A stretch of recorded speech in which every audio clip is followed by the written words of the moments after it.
con más informaciones aquí en directo. Vamos a hablar hoy acerca de esta ley bautizada como la ley de la comida chatarra, que está teniendo tantas críticas por un lado y bueno, pues también aplausos del otro lado. Estamos precisamente con dos partes en esta discusión. Primero, Crisólogo Cáceres, presidente de ASPEC, y también con el señor Alejandro Deli, director de la Sociedad Nacional de Industria. Gracias por estar con nosotros. Muy buenos días. Al contrario, gracias por la invitación. Seguimos en esta discusión de si va a afectar o no va a afectar a la industria, si el tema de regular la publicidad va a bajar en efecto las ventas. Esa es la posición básicamente de ustedes, ¿verdad? Bueno, primero que nada, nadie puede estar en contra de los objetivos que persigue la ley. Es decir, todos estamos de acuerdo en la promoción de una alimentación saludable y estilo de vida saludable. El asunto es de que esta ley tiene pues una falla de origen, y es que cuando en el mes de mayo se aprobó con una rapidez realmente insólita en 3 comisiones, a ninguna de ellas fue convocada la industria. Entonces, regular, establecer disposiciones respecto a temas tan importantes que involucran un sector que es más o menos el 30% de la producción bruta industrial, a nosotros nos pareció realmente insólito. Por lo menos uno invita, escucha, y al final es democrático escuchar a las partes para que se tomen las decisiones más adecuadas, no solamente en favor de la industria, estoy hablando principalmente en favor del consumidor. Crisólogo, para ustedes eso no va a afectar a la industria, no va a afectar necesariamente las ventas. Voy a pedirles una pausa rapidito, tenemos que seguir hablando de lo nuestro, del motivo que los ha traído acá, y es esta ley bautizada como la ley de la comida chatarra. Crisólogo, te preguntaba por la preocupación que tienen las industrias acerca de que esta regulación en la publicidad pueda reducir sus ventas. Bueno, hay una realidad en nuestro país, y solo por decirte 2 datos, el sobrepeso y la obesidad infantiles están alcanzando el 25% de la población. Esto genera una serie de enfermedades conexas, como diabetes, como algunos tipos de cánceres, como problemas coronarios, etcétera, etcétera, etcétera. Entonces, mucho de lo que les pasa a los niños que están tomando en sus biberones antes de empezar a caminar bebida gaseosa, los padres les están dando gaseosa a los niños en el biberón, y los niños están tirados esperando diálisis en los pasillos de los hospitales. Yo lo sé porque yo acabo de estar recorriendo esto la semana pasada para una investigación que estamos haciendo. Esto es una realidad sobre la cual hay que hacer algo. El tema de los alimentos es un tema muy delicado. Tan delicado es que la Organización Mundial de la Salud y la Organización Panamericana de la Salud desde hace años vienen alertando a la población y alertando a los estados de que es necesaria la adopción de algunas medidas que permitan paliar esto. Dentro de esa lógica, muchas de las industrias transnacionales de alimentos, Kellogg, Nestlé y muchas otras, ya han manifestado su intención de mejorar la preparación y los insumos de sus alimentos. La industria a nivel internacional, la industria alimentaria, ya está comprometida a cambiar. Pero la industria aquí vemos con estupor, y a mí me preocupa mucho que el discurso en el extranjero sea uno y el discurso aquí sea otro. La industria aquí, en cambio, si bien saluda las intenciones de la ley, está en contra de lo que dice la ley. Pero hay algo muy importante que tú acabas de decir, y es: los padres meten gaseosa en los biberones de los chicos. Entonces, no es un tema del Estado, digamos, es un tema de que los padres sean un poco más fuertes y más responsables en sus decisiones. A ver, Fernanda, ¿y por qué un padre le puede meter gaseosa en el biberón a un niño? Porque detesta al niño, porque odia a su hijo, porque quiere lastimar a su hijo. No, el padre lo hace por desconocimiento. A veces es un recurso más facilista, de darle algo que de repente, que no pero entonces es un tema en el cual el padre no está lo suficientemente sensibilizado para saber los riesgos para la salud que entraña adoptar una medida de ese tipo. Lo cierto es entonces que se requiere que el Estado impulse campañas intensivas de educación y de sensibilización de la población, y parte de eso está consignado en la ley criticada, porque se establecen una serie de medidas, ¿no? Eso queremos hablar, señor Deli. ¿Cuál sería el punto medio, entonces, para no perjudicar, como dicen ustedes, en la industria, pero también generar un poco de conciencia acerca de los daños que en efecto sí causa el exceso del consumo de algunos tipos de alimentos? Bueno, cuando tomamos conocimiento de este proyecto aprobado en las comisiones, inmediatamente formulamos nuestra propuesta. Es decir, nosotros no nos opusimos a una regulación que, dicho sea de paso, y en el tema de la publicidad, hace 1 año y medio que las principales empresas en el Perú, que representan el 85% de la inversión publicitaria, han firmado compromisos de autorregulación para evitar precisamente lo que se viene mencionando con tanta insistencia, es decir, para evitar un consumo compulsivo por parte de los niños de determinados alimentos. También es cierto que hay algunas de estas normas que no se cumplen, ¿no? No, la autorregulación se viene cumpliendo estrictamente, incluso las propias empresas han establecido íconos saludables dentro de la publicidad y eso se viene cumpliendo, de manera muy estricta. Lo que pasa es que a determinadas personas no les gusta la autorregulación, sino dicen, no, tiene que ser el Estado. Entonces, acá la gran pregunta es, ¿lo sostenible en el tiempo es la educación o la prohibición?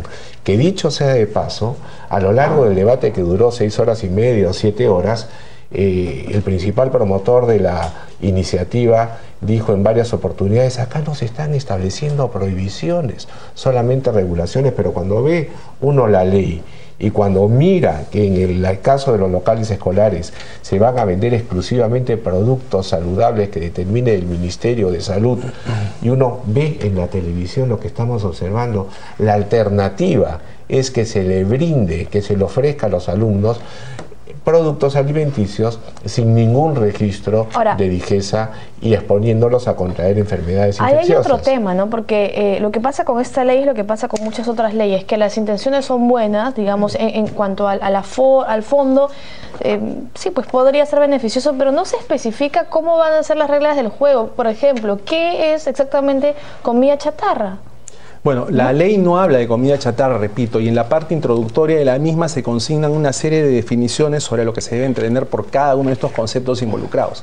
El otro tema es el tema de la autorregulación. Yo creo que la autorregulación es pertinente, lo hemos conversado con el director del sistema de la Sociedad Nacional de Radio y Televisión, pero eso no implica que el Estado deje de regular. O sea, la regulación es lo fundamental porque es obligación legal y constitucional del Estado velar por el bienestar de los consumidores. Tú no puedes privatizar la salud pública. Es como si tú dijeras, oye, vamos a privatizar las reglas de tránsito y que no sea el Ministerio de Transportes el que tenga que ver nada, y que la policía no se encargue de repeler los delitos, pero hay sino que vamos como a hacer... el consumo de alcohol, el consumo de cigarrillos. Están reguladas. Pero que no han ayudado a reducir. Pero eso es un discurso de parte, Fernanda, ¿no? La regulación se tiene que dar. Y siempre la industria de estos casos que estás mencionando, por ejemplo, se opone. Voy a pedirles, perdón, otra interrupción. Tenemos nuevamente, disculpas por la interrupción, es que la información manda aquí, sobre todo la información inmediata. Seguíamos hablando del tema de esta ley. Sí, ya decía que la autorregulación es bienvenida, pero la autorregulación no puede sustituir la regulación, ¿no? O sea, no se puede, el Estado no puede abdicar de su obligación de regular temas que son importantes. En cuanto al tema de la información, la ley además contiene varios rubros que son interesantes, ¿no? Por ejemplo, se establece que se va a introducir en la currícula escolar cursos sobre lo que es alimentación saludable y prácticas saludables de vida. En segundo lugar, se crea el Observatorio del Sobrepeso y la Obesidad Infantiles, que van a permitir monitorear cómo avanza esta situación lamentable en nuestro país. En tercer lugar, se establece que en los kioscos escolares se van a tener que vender menúes saludables de acuerdo a la edad de los chicos. Hoy en día los chicos que quieren consumir alimentos sanos no encuentran fácilmente la opción.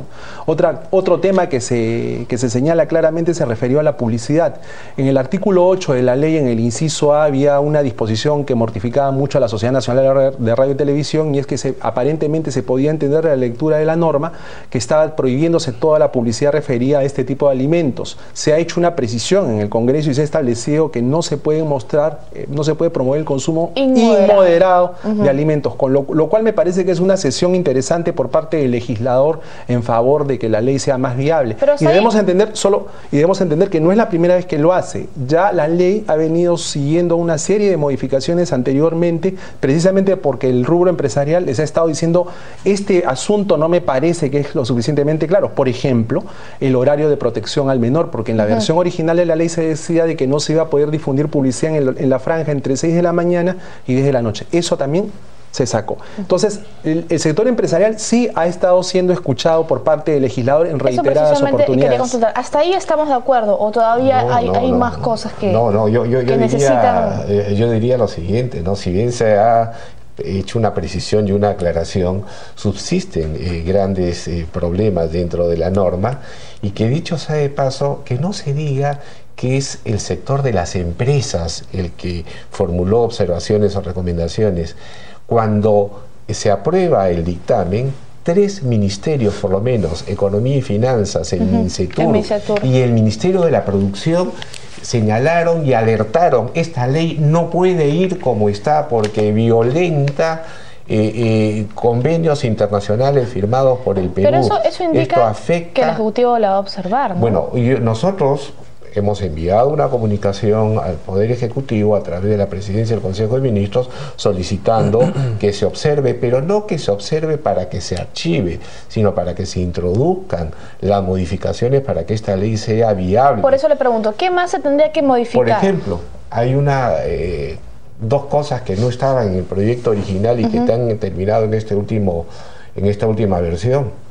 El proyecto original hablaba de alimentos industrializados y preparados. Ah, sí. Ahora solamente los industrializados. Resulta de que por ser industrializados son malos. Y eso realmente es algo que lesiona el principio constitucional de la no discriminación. ¿Cuál es la diferencia entre un industrializado y un no industrializado? El que está industrializado es que pasa por un proceso en una fábrica de industrialización en que materias primas que vienen de la agricultura y de diversos sitios, bueno, se elabora un producto, se envasa y se pone a la venta. Como los snacks. No solamente los snacks, están las galletas, están los helados, están las gaseosas, están los cereales, ¿no es cierto? Esos son productos industrializados. Pero hay otro problema que también es muy grave, y es el tratamiento que se le da a los productos que tienen grasas trans. La Organización Mundial de la Salud lo que dice es de que las grasas trans deben tener una presencia entre 2 a 5%, pero esta ley lo que dice es el Ministerio de Salud debe sacar un reglamento mediante el cual las grasas trans se reducen hasta su total eliminación. Claro, ¿no? La leche, la mantequilla, la margarina, el aceite, las carnes tienen grasas trans y por lo tanto tendrían que desaparecer. A eso iba cuando les decía al comienzo que este proyecto está lleno de buenas intenciones, ¿sí? Todos estamos de acuerdo con que hay que regular un poco este tema, hay que combatir la obesidad infantil, pero no especifica claramente cuáles van a ser las reglas, ¿no? Yo creo que sí, o sea, lo que te acabo de comentar, ¿no? Todo lo de la currícula, el observatorio, la obligación de que hayan kioscos saludables, yo creo que son pasos concretos, absolutamente. Bueno, vamos a ver. Y además recordemos de que los asuntos que quieran precisarse con mayor nitidez van a ser objeto de dicha precisión cuando se expida el reglamento a los 60 días siguientes de la publicación de la norma, que esperamos sea lo más pronto. Vamos a esperar, y ahí va a tener mucho que ver también el Ministerio de Salud, ¿no? Bueno, el Ministerio de Salud está a favor de la norma, la Organización Mundial de la Salud, el viernes hemos estado varias organizaciones de la sociedad civil apoyando la norma, entonces hay bastantes instituciones que están apoyando esta ley y bueno, tenemos nuestras motivaciones porque lo único que nos mueve a nosotros es pues que tenemos que decir ya, es tiempo de hacer algo, ¿no? Porque la situación, no esperemos a llegar a situaciones tipo México, que ha pasado a ser el primer país consumidor de gaseosas en el mundo, que están enfrentando una pandemia de obesidad. Le han ganado a Estados Unidos. Sí, pero nadie le pone una pistola en la cabeza para que consuman también. Ahora que se habla de México, ayer estuve viendo el acuerdo que hay entre la sociedad civil, las autoridades, la academia, las asociaciones de consumidores y la industria para que vía la educación se superen estos problemas, no es vía la regulación. En todo caso tendría que ser ambas, ¿no? Si se va a hacer la ley, pues también que se incida en educar a la gente. No tenemos más tiempo, lamentablemente el tiempo es cruel en televisión, pero muchísimas gracias a los dos por estar aquí en el programa, por darnos su opinión, por conocer ambas partes de esta ley, las que están a favor, las que están en contra y por supuesto las propuestas, ¿no? Para mejorar. La idea es que beneficie a todos, no solamente a algunos. Muchísimas gracias a los dos por estar con nosotros. Gracias por la invitación. Crisólogo Cáceres, entonces presidente de ASPE, y Alejandro Deli, director de la Sociedad Nacional de Industrias. Tenemos que regresar hasta el